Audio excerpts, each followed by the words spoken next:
সেটাকে যদি আমরা গ্রহণযোগ্য হারে বা স্টারলিংকের কাছাকাছি হারে নামিয়ে আনতে পারি, তাহলে আমাদের ভিসেটের যে চ্যানেলগুলো আছে সেগুলো বৃদ্ধি হয়ে যাবে।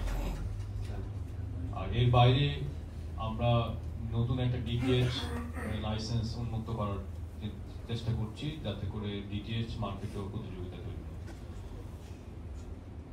এর বাইরে অবজারভেটরি স্যাটেলাইট হিসাবে ম্যারিন স্যাটেলাইট একটা জাস্ট নলেজ শেয়ারিং এর জন্য আমরা একটা এমইও করেছি, একটা সুইডিশ এবং ডেনমার্কের একটা যৌথ উদ্যোগের সাথে। দ্বিতীয় স্যাটেলাইট নিয়ে আমাদের রিজার্ভেশন আছে। রিজার্ভেশনটা হচ্ছে এরকম: প্রথম স্যাটেলাইটকে যদি আমরা সাকসেসফুলি কমার্শিয়ালি ভায়াবল দেখাতে পারি, শুধুমাত্র তখনই আমরা দ্বিতীয় স্যাটেলাইটে যাব।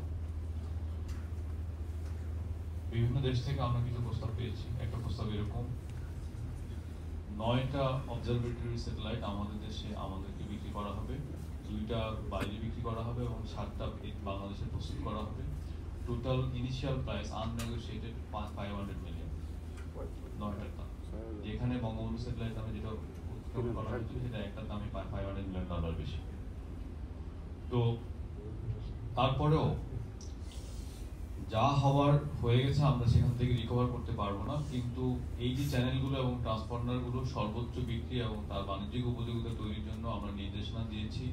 আগের যে প্রাইস রেজিমগুলো ছিল ট্রান্সপন্ডারের, সেটা রিজিওনাল মার্কেট থেকে অনেক বেশি, যার কারণে এগুলো বিক্রি করা সম্ভব হচ্ছিল না। তা আমরা সেই বিষয়গুলো অ্যাড্রেস করছি। আমরা আশা করি এর মাধ্যমে স্যাটেলাইট কোম্পানির লোকসান কমবে এবং আয় বাড়বে। ধন্যবাদ।